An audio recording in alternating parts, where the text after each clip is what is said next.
I don't know if this is gonna work.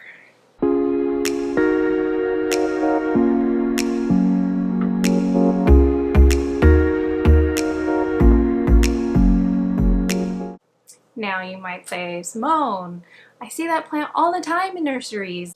So many of you might know this plant as the Monstera Deliciosa. It is the essence of the tropical print. You see it in clothing, in wallpaper, and all types of decor and style, stationery. The leaf basically has epitomized what tropical vibes are. I was severely overthinking this video when I was trying to film it last week because I was trying to talk all about the plant. So I'll keep the care fairly simple. Now the Monstera deliciosa / Borsigiana actually is native to Central America, but it has become so abundantly prevalent in all parts of the world that it's become an invasive species and probably one of, if not the most common houseplant today. They love bright light, although it can handle medium and maybe even in some cases low light depending on how low you go.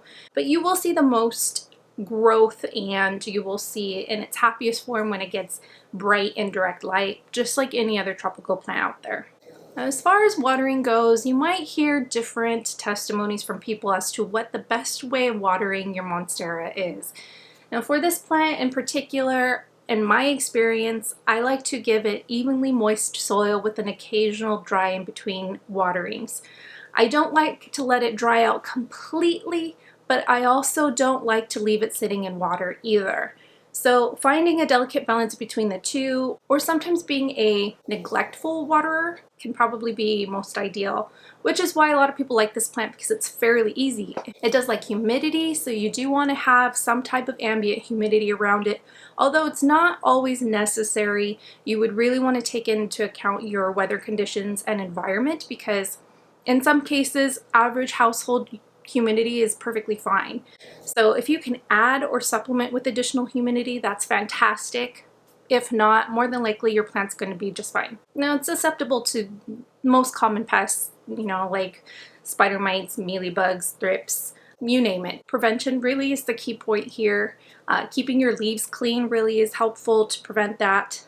And then by letting the soil dry out a little bit between waterings, you're going to prevent a lot of fungus gnats laying eggs and having larvae. So you definitely would want to just have a more preventative approach to managing any type of pest. Now it is a pretty aggressive grower, so fertilizing is important.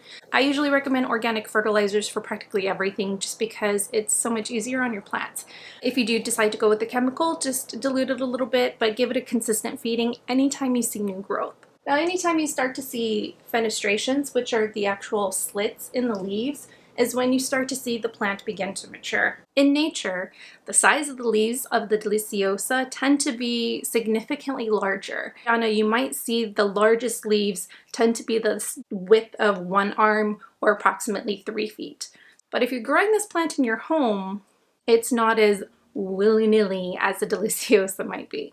So propagating the Deliciosa, you would cut along the internodes. Ideally, if you have an aerial root, that can be planted and become a terrestrial root to let the plant be able to grow and find its way into its potting medium. Now, if you're looking for a variegated version of the Deliciosa, you might want to consider the Thai constellation, which has a more creamy variegation and tends to be speckled to resemble a galaxy. Now, because this is the Deliciosa, you might find some fairly large leafed varieties out there, but those would also come with a pretty hefty price tag. So that's a little bit about this plant. Tell me what you think. Do you have one? Do you want one? They're everywhere. But I appreciate you guys spending the time to watch the video. And if you have any questions, drop them in the comments below. If you know the answers to any of those questions, feel free to comment and share what information you have. But I will talk to you guys all in the next video. Thanks.